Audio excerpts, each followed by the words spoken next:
네, 지난주에 우리는 예수님께서 귀신을 제압하시고 쫓아내시는 장면에 관한 말씀을 나누었습니다. 그런데 그 대목을 이렇게 보고 있노라면 한 가지 질문이 생깁니다. 귀신을 쫓아내시잖아요.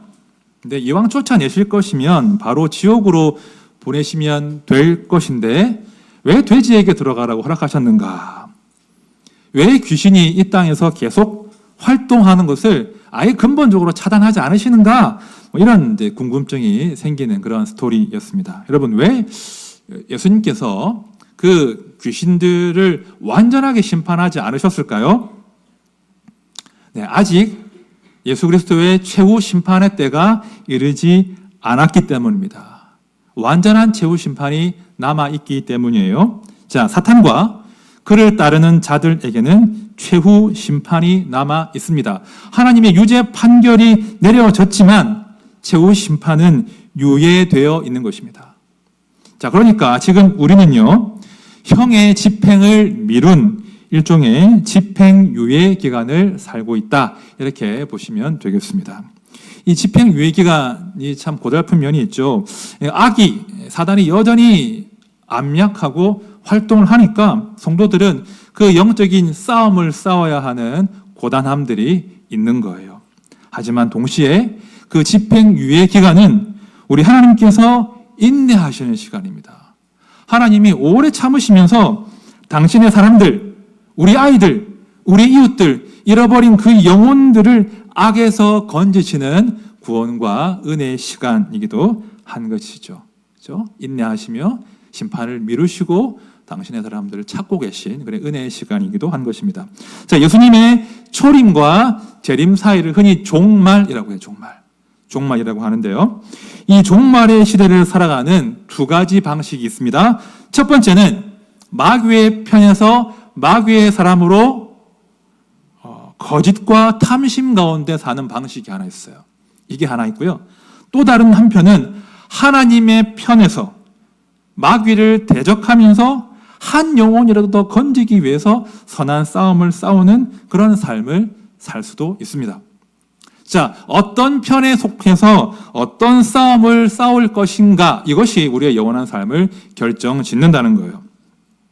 자, 지난주에 우리가 예수께서 군대 귀신을 쫓아내신 그 장면을 살펴보았습니다. 한 사람의 정신이 온전해졌습니다.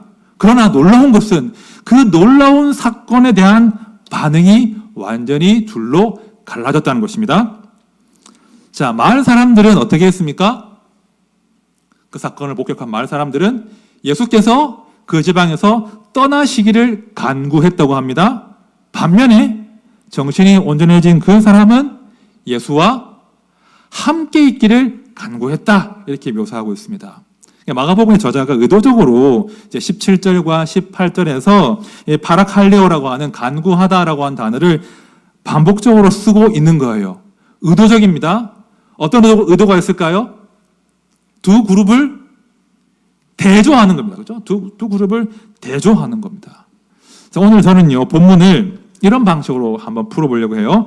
두 개의 가치관, 두 나라를 대조하는 방식으로 오늘 본문을 같이 풀어보겠습니다. 자, 한편에는 땅의 나라가 있습니다. 땅의 사람들이 있습니다. 다수예요. 다른 한편에는 하늘 나라와 하늘에 속한 사람이 있습니다. 소수입니다. 자, 오늘 말씀을 통해서 한번 질문의 답을 찾아보는 거예요. 나는 어디에 속한 자인가? 나는 어디에 속한 자로 살기를 정말 원하는가? 그 질문에 대한 답을 스스로 찾는 그런 시간 되면 좋겠습니다. 자, 먼저 그 마을 사람들의 입장을 한번 살펴보겠습니다. 여러분, 그 마을 사람들이 좀 이해되시지 않습니까? 그들이 왜 예수께 떠나달라고 간구했습니까? 돼지가 2,000마리나 죽었잖아요. 여러분, 그 한돈 기준으로, 한돈 우리 국산 돼지 국산 돼지 그 산지 시세 매입가가 얼마 정도 될까요? 시세 매입가 현지에서 47만 원 정도라고 해요. 어제 금요일 기준으로 47만 원짜리 한돈 한 마리가 있는데 2,000마리예요. 그럼 얼마죠? 멍해지십니까? 10억 정도 돼요. 약 10억 가까운 돈이 되거든요. 엄청난 그 당시 서민들 또 그 돼지를 치던 사람들에게는 엄청난 손해가 지금 일어난 거예요. 뭐 어쩔 수 없죠. 뭐 이왕 벌어진 일이니까 어쩔 수 없죠. 하지만 문제가 있어요. 여러분, 그 마을에 귀신 들린 사람이 한 명뿐이겠습니까? 없었겠어요? 분명히 그 지방에 다른 귀신 들린 사람도 많았을 거예요. 속으로 판단하고 계산하는 거죠. 와, 혹시 예수님께서 더 마을에 머물러 계시다가 또 다른 사람을 치유하고 고치느라 이렇게 어마무시한 또 손해를 봐야 한다면 그건 안 될 일이다. 그건 막아야 한다. 라고 하면서 예수께서 그 지방에서 떠나주기를 지금 간청하고 있는 거예요. 그렇죠? 속마음이 이런 거죠. 저 정신 나간 저 사람 한 명 고쳐봐야 무슨 우리한테 도움이 된다고.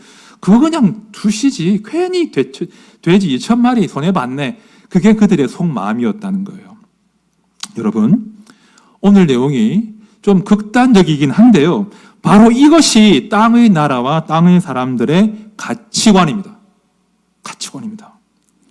자, 우리 시대가 문명국가라고 하죠. 문명국가라고 합니다. 법과 제도를 통해서, 시스템을 통해서 사람의 인권을 보호한다고 이야기합니다. 그렇죠? 그러나 정말 우리 주위에서 벌어지는 일들을 보십시오. 우리 시대가 정말 사람을 소중히 여기고 있습니까? 아니지 않습니까? 경제적인 이윤을 극대화하기 위해서 때로는 은밀하게, 때로는 그럴듯한 제도를 동원해서 사람을 희생시키는 그런 시대 아닙니까? 1937년에 찰리 채플린이 이런 영화, 모던 타임스라고 하는 영화를 제작해서 발표를 했습니다. 포스터를 한번 보시겠습니까? 모던 타임스라고 하는 참 그 시대에서 파장을 일으킨 그런 영화였습니다.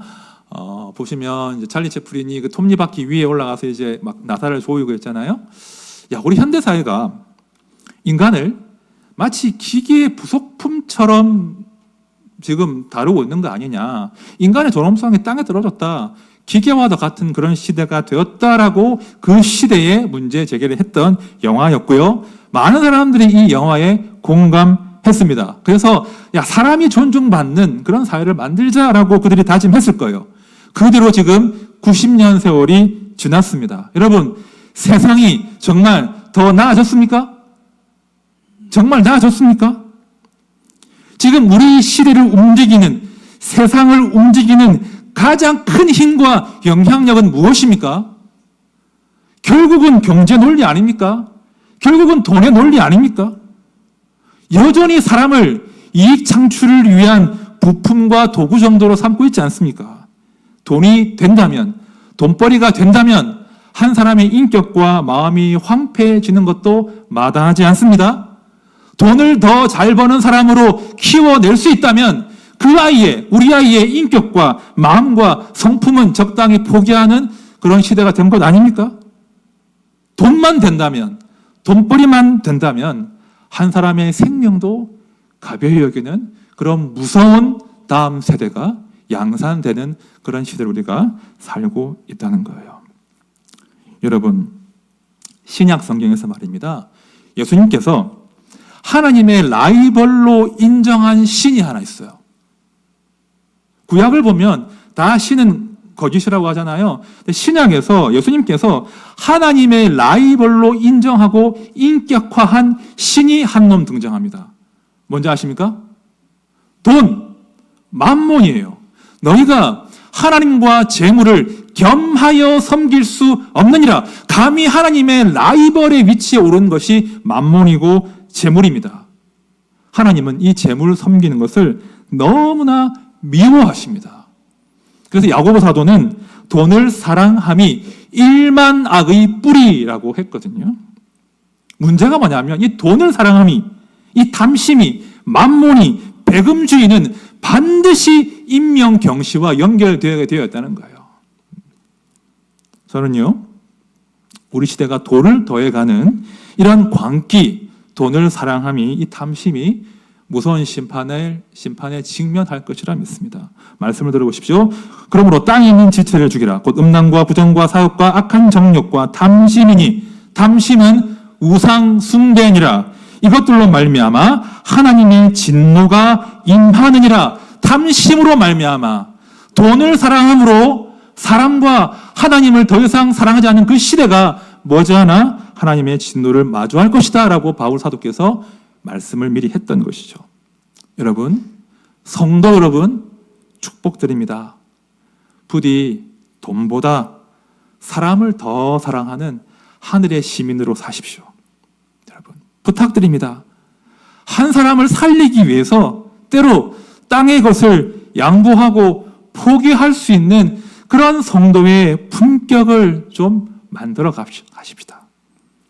돈이냐 사람이냐 그 선택의 순간에 부디 땅에 굴복하지 마시고 하늘의 영원한 보화를 쌓아두는 그런 선택을 할 수 있는 그런 용기를 가지시면 좋겠습니다. 여러분 기억하십시오. 예수님은 때로 우리의 돼지를 건드리십니다. 때로 우리의 돼지를 건드리신다고요. 하지만 그 돼지보다 더 큰 생명을 주십니다. 이 가치를, 이 하늘의 가치를 붙들고 사시기를 축복드립니다. 이제 오늘 설교의 두 번째 파트로 넘어가겠습니다. 두 번째 대상, 그 정신 차린 그 사람이죠. 자, 우리 18절 말씀 우리 같이 봅시다. 18절 시작. 예수께서 배에 오르실 때에 귀신 들렸던 사람이 함께 있기를 간구하였으나. 자, 많은 사람들은 떠나 주십시오라고 간구했으나 귀신 들렸던 이 사람은 예수님과 함께 있기를 간구했어요. 그러나 주님께서 허락하지 않으시죠. 자, 19절입니다. 허락하지 아니하시고 그에게 이르시되 집으로 돌아가 주께서 내게 어떻게 큰 일을 행하사 너를 불쌍히 여기신 것을 내 가족에게 알리라 하시니. 자, 우리 주님은요, 군대에 귀신 들렸다 그 난 사람에게 두 가지 부탁을 하시죠. 나와 함께 있지 말고 집으로 돌아가거라. 그동안 정신이 온전하지 못해서 사람 후실 못하고 사람 대접 못 받았는데 가족과 떨어져 지냈는데 이제 집으로 돌아가 가족과 함께하는 일상을 회복하거라. 그렇게 말씀하십니다. 그런 다음에 이걸 부탁하십니다. 내가 너에게 어떤 큰 일을 행하여 너를 불쌍히 여겼는지를 너와 함께한 그 가족들에게 알리라. 이렇게 딱 이 한 가지 부탁하십니다. 여러분, 이 19절 말씀은 정말 소중한 말씀이에요. 정말 소중한 말씀이에요. 제가 이 19절 말씀을 한 주간 묵상을 하면서 이제 목회자로서의 저의 사역을 좀 돌아보는 좀 시간을 가졌습니다. 올해로 23년째로 목회자 하고 있는데, 제가 신대원에 들어가고 이제 전도사 사역을 시작한 교회가 제가 청년으로 다녔던 그 교회였습니다. 그 청년으로 다녔던 그 교회에서 제가 첫 사역을 시작했는데요. 그 교회로 들어가 보니까 그 교회 현실과 예상이 참 다르더라고요. 제가 섬겼던 교회는 전도 행사를 굉장히 열심히 하는 교회였습니다. 전도 행사를. 마침 제가 전도사 되기 1년 전에 담임 목사님이 부임하셨는데 그 목사님이 제시하신 첫 번째 비전이 3030이었습니다. 이게 뭔 의미냐면 교회가 30주년이 되는 해에 3,000명으로 성장한다. 감동이 없으시죠? 3,000명으로 되는 해, 30주년 되는 해에 3,000명으로 성장한다. 그러니까 한 6년 정도 남았던 시점이었는데 제가 진짜 그분과 함께 온갖 전도 행사 축제를 다 해봤습니다. 그 당시는 전도가 참 붐이었는데 어떤 교회는 전도 왕에게 소형차를 선물하던 그런 시대였습니다. 저희 교회는 제주도 여행권을 줬습니다. 그렇게 전도에 열심히 모든 것들 다 드렸던 그런 시절이었는데 제가 막내 전도사였으니까 얼마나 굳은 일을 많이 했겠습니까? 그 행사들을 치러내느라고. 그런데 젊은 사역자의 눈으로 볼 때 되게 좋아 보이지 않았습니다. 우리 교회는 교회 자체의 확장에 지나치게 에너지를 많이 쏟는 교회구나. 우리 교회는 혹시 성도들의 그 일상이나 삶을 희생시켜 가면서 교회의 양적 성장에 지나치게 집착하는 교회가 아닌가? 이런 고민들을 제가 너무나 많이 하게 됐습니다. 성도들이 가정에서 또 학교에서 직장에서 세상 속에서 싸워야 할 너무나 많은 치열한 싸움들이 있는데 혹시 우리 목사님은 그 성도들의 싸움은 안중에도 없는 것이 아닐까? 뭐 이런 28살, 9살 그때였는데요. 그런 막 고민과 문제의식이 막 감당이 안 될 만큼 막 생기는 겁니다. 그래서 제가 고민이 깊어지면서 목회를 하면 안 되겠다. 이 목회를 하면 성도들을 괴롭히는 사람이 되는 거구나. 그런 마음이 드는 거예요. 그래서 이제 하나님 제가 목회를 하면 안 되겠습니다 하고 제가 씨름을 많이 했는데 하나님이 허락을 안 해주시는 거예요. 제가 28, 9이었단 말이에요. 제가 신대원 그만둬도 할 게 없겠습니까? 할 게 많았죠. 그만두고 하면 되는데 허락을 안 해주시고 기어이 신대원을 졸업하게 하셨습니다. 그런데 그런 고민이 너무 깊은 나머지 제가 기성교회로 가지 못했어요. 신대원을 졸업하고는 교회는 파트타임으로 대학부를 섬기고 주중에 캠퍼스로 갔습니다. 야인 생활을 제가 시작하게 된 거죠. 이 자리에도 지금 대학생이 앉아 있는 것 같습니다. 피곤한지 지금 졸려고 하는 것 같은데 대학은 진짜 전쟁터입니다. 부모의 보호를 떠나서 바야흐로 그 삶의 가치와 세계관 전쟁이 불붙는 곳이 대학이거든요. 근데 안타깝게도 대학은 기독교가 엄청난 수세에 몰려 있어요. 열세예요. 명함도 못 내밀어요. 제가 후배들을 도와줘야 되겠다. 후배들을 말씀으로 모장시키고 기독교적인 그 복음의 탁월함을 모장시켜서 그 세상을 살아낼 수 있도록 만들어줘야 되겠다. 그런 막 사명감이 생기는 거예요. 그래서 제가 이제 캠퍼스에서 6년 가까이 섬겼습니다. 되게 신났어요. 힘들었지만 그들의 삶을 돕는다는 것이 신났습니다.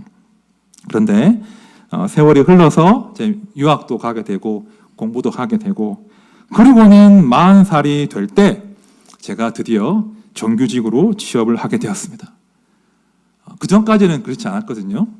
교단 목사 누구나 가고 싶어하는 큰 교회에 제가 부임을 하게 됐어요. 대기업 취업이 된 거죠. 좋은 포지션으로 제가 기성교회로 취업을 했습니다. 야인 생활을 끝나고 이제 대기업의 큰 교회에 취업을 한 것이죠. 그리고는 이제 한 6년 섬겼고 또 세상에 분당 우리 교회라고 하는 엄청난 교회에서 짧지만 1년을 섬기게 되었습니다. 제가 사실은 담임 목사가 되기 전에 그 교회 전임 사역은 채 7년 정도밖에 하지 않았죠. 주로 야인 생활을 하다가 들어온 곳이니까요. 근데 제가 이제 또 담임이 되고 이제 한 3년, 4년 흐르면서 교회 세상과는 거리를 두고 교회 안에 머무는 시간이 한 10년 이렇게 넘어가다 보니까 제 안에 그런 야성들이 점점 사라졌구나 하는 그런 마음들, 그런 반성들을 제가 하게 됐습니다. 우리 성도님들의 그 치열한 삶에 대해서, 그들의 일상에 대해서, 그들의 가정과 학교와 일터에서 벌어지는 그 치열함에 대해서 내가 점점 감각을 상실하고 있구나 하는 그런 반성을 오늘 말씀을 준비하다가 하게 됐습니다. 혹시나도 내가 참 불편하게 여겼던 그 선배 목사님처럼 나의 목회적인 어떤 목표와 성공을 위해서 우리 성도님들을 도구로 삼고 있는 건 아닌가 하는 그런 반성을 제가 하게 됐죠. 여러분 19절 말씀을 다시 보십시오. 너무나 소중한 말씀이에요. 우리 화면 보고 같이 읽어봅시다. 시작. 그에게 이르시되 집으로 돌아가 주께서 내게 어떻게 큰 일을 행하사 너를 불쌍히 여기신 것을 내 가족에게 알리라 하시니 그 사람은 예수의 곁에 머물기를 원했어요. 하지만 예수님은 집으로 돌아가야 한다고 일상으로 돌아가라고 하십니다. 가서 가만히 있지 말고 예수께서 내가 너를 위하여 어떻게 큰 일을 행했는지 너를 얼마나 내가 불쌍히 여겼는지를 증거하라. 그 부탁하신 거예요. 여러분 질문 드리겠습니다. 이 사람이 예수를 따르지 않은 거예요? 따르지 않았습니까? 따른 겁니다 지금. 그죠? 예수를 따라요. 이 사람은 아마도 예수의 제자로 남은 생을 다 드렸을 거예요. 그러나 지금 물리적으로 주님 뭐라고 하십니까? 물리적으로 내 곁에 머물지 말라는 거예요. 지금은 내 곁에 머물지 말고 나를 떠나 집으로 돌아가라. 가서 네가 할 일이 있다라고 말씀하신다는 거예요. 이 장면은요 대단히 영광스러운 장면입니다. 우리 예수님께서 그 한 사람을 세상으로 파송하시는 장면이에요. 내 옆에 있고 싶지? 내 옆에 있고 싶지. 하지만 내 옆이 아니라 세상 속에서, 네 집에서, 네 동네에서, 네 일터에서 네가 해야 할 일이 있다라고 말씀하십니다. 여러분, 여러분들의 하루하루와 일상과 가정과 일터가 지긋지긋하십니까? 그러실 때가 있죠. 하지만 여러분, 지긋지긋하기만 해서는 안 돼요. 그 하루하루와 일상과 가정과 일터는 너무나 소중해요. 왜 그럴까요? 하나님께서 허락하신 하루이기 때문이에요. 하나님께서 파송해 주신 가정이고 학교이고 일터이기 때문이에요. 그 파송받은 그 자리에서 우리가 해야 할 간증이 있기 때문이에요. 예수께서 나를 위하여 얼마나 큰 일을 행하셨는가, 예수께서 나를 얼마나 불쌍히 여기셨는가, 그 말을 하라고 우리에게 가정을 허락하시고 일터를 허락하신 거예요. 여러분, 우리는요 돼지 2,000마리 정도가 아니잖아요. 돼지 2,000마리 정도가 아니라 예수께서 당신의 목숨을 버려 구원한 사람들이에요. 이 자존감을, 이 프라이드를 가지셔야 돼요. 우리 하나님께서는 자기 아들을 아끼지 아니하시고 우리 모든 사람을 위하여 내어주셨습니다. 여러분, 세상에서 가장 아까운 게 뭐예요? 내 새끼 아닙니까? 내 새끼 아닙니까?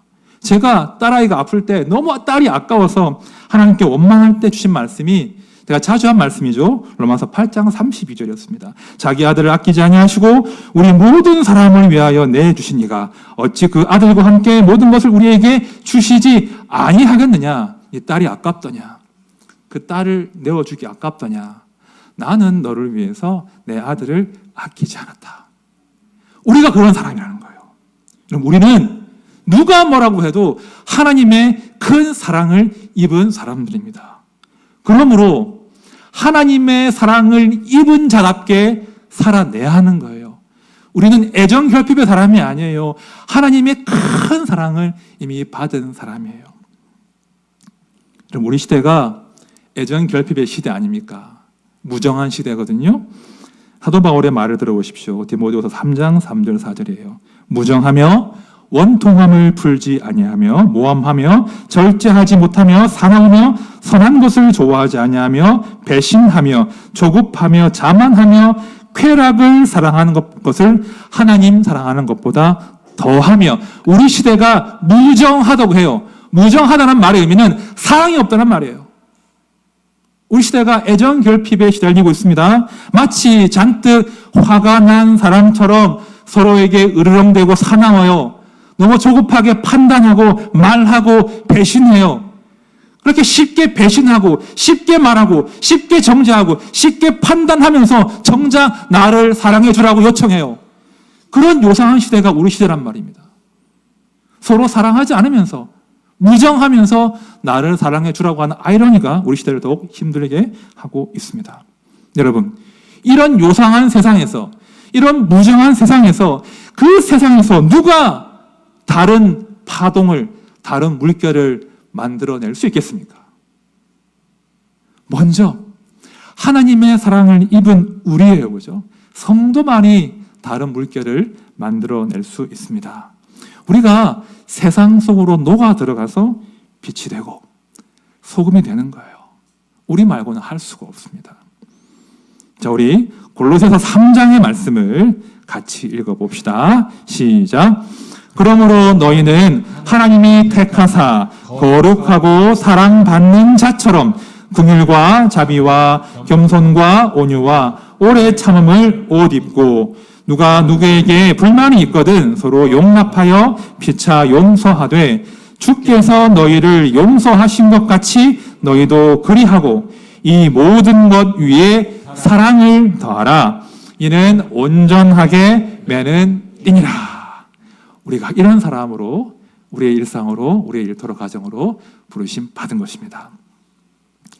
이제 2025년이 저물어 갑니다. 믿기지가 않습니다. 이제 정말 제가 50대가 되는 그런 중요한 시기입니다. 어떻게 한 해가 어떠셨습니까? 좀 삶이 좀 나아지셨습니까? 연초에 있었던 그 안개가 좀 거치던가요?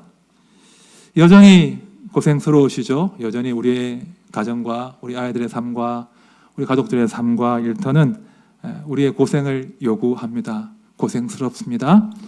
그러나 기억하십시오. 그 고생스러운 그 자리로 우리 주께서 우리를 파송하신 거예요. 우리의 하루와 우리의 일상과 우리의 가정과 학교와 일터는 너무나 소중한 곳입니다. 예수께서 우리를 파송하셨고 파송하신 예수께서 우리가 그 자리를 감당할 수 있도록 도와주실 거예요. 자기 아들을 아끼지 않으신 분이 뭘 더 아끼시겠습니까? 자기 아들을 아끼지 않고 내어주신 하나님께서 우리가 파송받은 그 자리에서 넉넉하게 주와 함께 우리의 사명 감당할 수 있도록 도우실 것입니다. 남은 올해도 또 다가오는 새해에도 그렇게 우리를 세상 속으로 파송하신 주님과 함께 또 자기 아들을 아끼지 아니하시고 내어주신 그 하나님과 함께 동행하시고 성도의 품격을 지키시고 성도의 삶을 용감하게 살아가시기를 진심으로 축원드립니다. 우리 찬양합시다. 예수의 길이라고 하는 찬양, 우리 자주 불렀던 찬양이죠. 여러분, 제가 이제 이 찬양을 교역자들에게 내일 이거 부를 거예요 라고 이야기하면서 그랬어요. 우리 올해 올 한 해 시작할 때 안개 속이었잖아요. 지금은 안개가 걷혔을까요? 아니죠. 여전히 안개 속입니다. 그런 말을 이제 우리 교역자들하고 제가 카톡으로 나누었습니다. 여전히 우리는 내년에도 안개 속을 걸어갈 겁니다. 때로는 가시거리 시계 제로인 상황도 마주할 수 있을 거예요. 어느 방향으로 발을 내디뎌야 할지, 내 발을 내디딘 그 땅이 무너지지는 않은지, 낭떠러지는 아닐지, 절벽은 아닐지 염려가 되는 그런 안개 속을 우리가 걸어갈 거예요. 그러나 이 찬양은 이렇게 고백해요. 그 안개 속에서 손 내밀어 주는 분이 계신대요. 와, 안개 속을 걷지만 손을 내밀어 주시는 분이 계신대요. 우리 예수께서 손을 내미신다고 해요. 그 손 잡고 우리는 또 새로운 한 해 그 안개 속을 넉넉히 통과할 겁니다. 우리 찬양할 때 우리의 마음의 손을 주께로 팍 뻗어봅시다. 주님, 안개 속입니다. 여전히 시계 제로입니다. 하지만 주께서 내 손을 잡아주시고 내 무릎을 강하게 하시고 내 걸음을 지켜주실 줄 믿습니다. 제가 새해도 예수와 함께 저에게 주어진 그 자리 충성스럽게 감당케 해주십시오. 우리 함께 찬양합시다.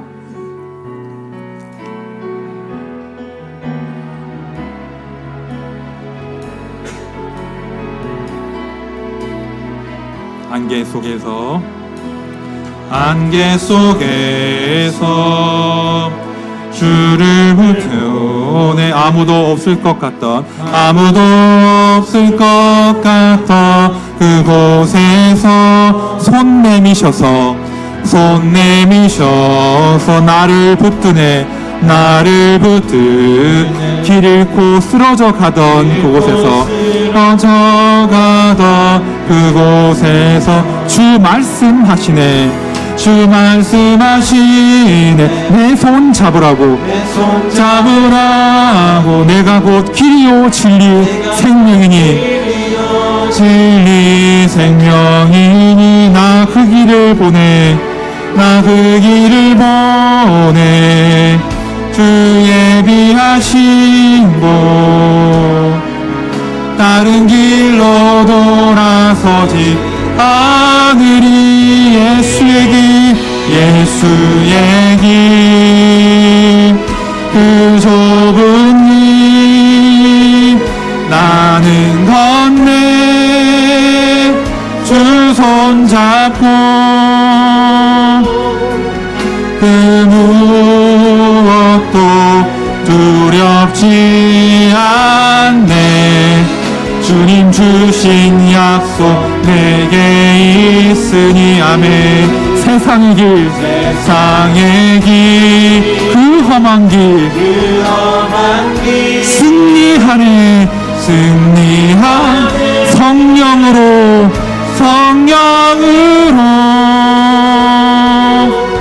그 무엇도 바라지 않네 저 하늘에 내 소망 우리 처음부터 한 번 더 찬양합시다. 안개 속에서 주님을 보내. 아무도 없을 것 같아 그곳에서 손 내미셔서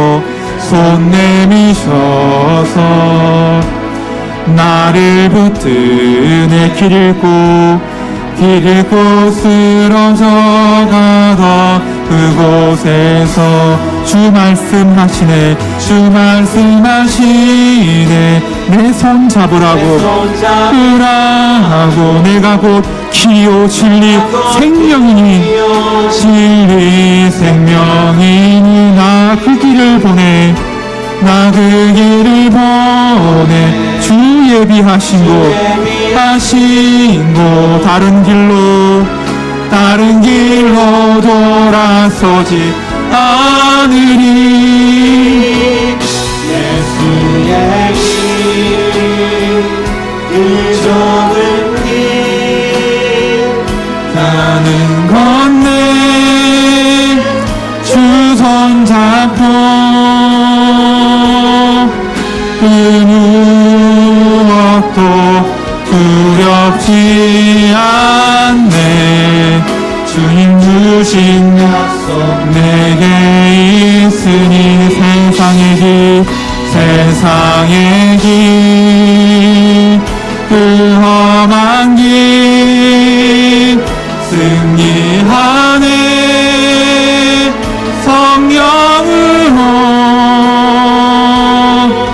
그 무엇도 바라지 않네. 저 하늘에 내 소망. 우리 한 번 더 마음 다해 고백합시다. 예수의 길, 그 좁은 길 나는 건네 주 손잡고 그 무엇도 두렵지 않네. 주님 주신 약속 내게 있으니 세상의 길 그 험한 길 승리하네. 성령으로 그 무엇도 바라지 않네. 저 하늘에 내 소망 있으니. 여러분, 멘탈 강하십니까? 멘탈 강한 분 계십니까? 저는 제가 멘탈이 무지 강한 줄 알았습니다. 그런데 다임 목표를 해보니까 제 멘탈은 유리 멘탈이었습니다. 유리 멘탈이더라고요. 제 마음 요동치는 일이 얼마나 많은지요. 근데 제가 근데 돌아보면 하나님이 또 지켜주시고 또 붙들어주셔서 이 자리를 지킬 수 있는 것 같습니다. 여러분, 우리를 왜 지켜주시냐면요, 우리를 향하신 사랑도 크지만요, 우리에게 맡기신 일이 있기 때문이에요. 저에게는 담임 목사라고 하는 참 부족하지만 제가 할 수 없지만 타이틀을 맡겨주셨어요. 여러분들에게는 또 각자의 아버지와 어머니와 그죠? 남편과 아내와 가장과 대표와 다양한 자리를 맡겨주신 거예요. 파송하신 거예요. 그래서 우리가 그 일 감당할 수 있도록 우리의 멘탈을 잡아주시고 지켜주신 거예요. 저는 그런 확신이 생겼습니다. 주님, 제가 또 실수하고 제가 또 흔들리고 제 마음은 괴로울 때가 있지만 하나님 또 잡아주실 거죠? 또 굳세게 하실 것이죠? 또 갈 수 있게 해주실 거죠? 그 믿음으로 가는 겁니다.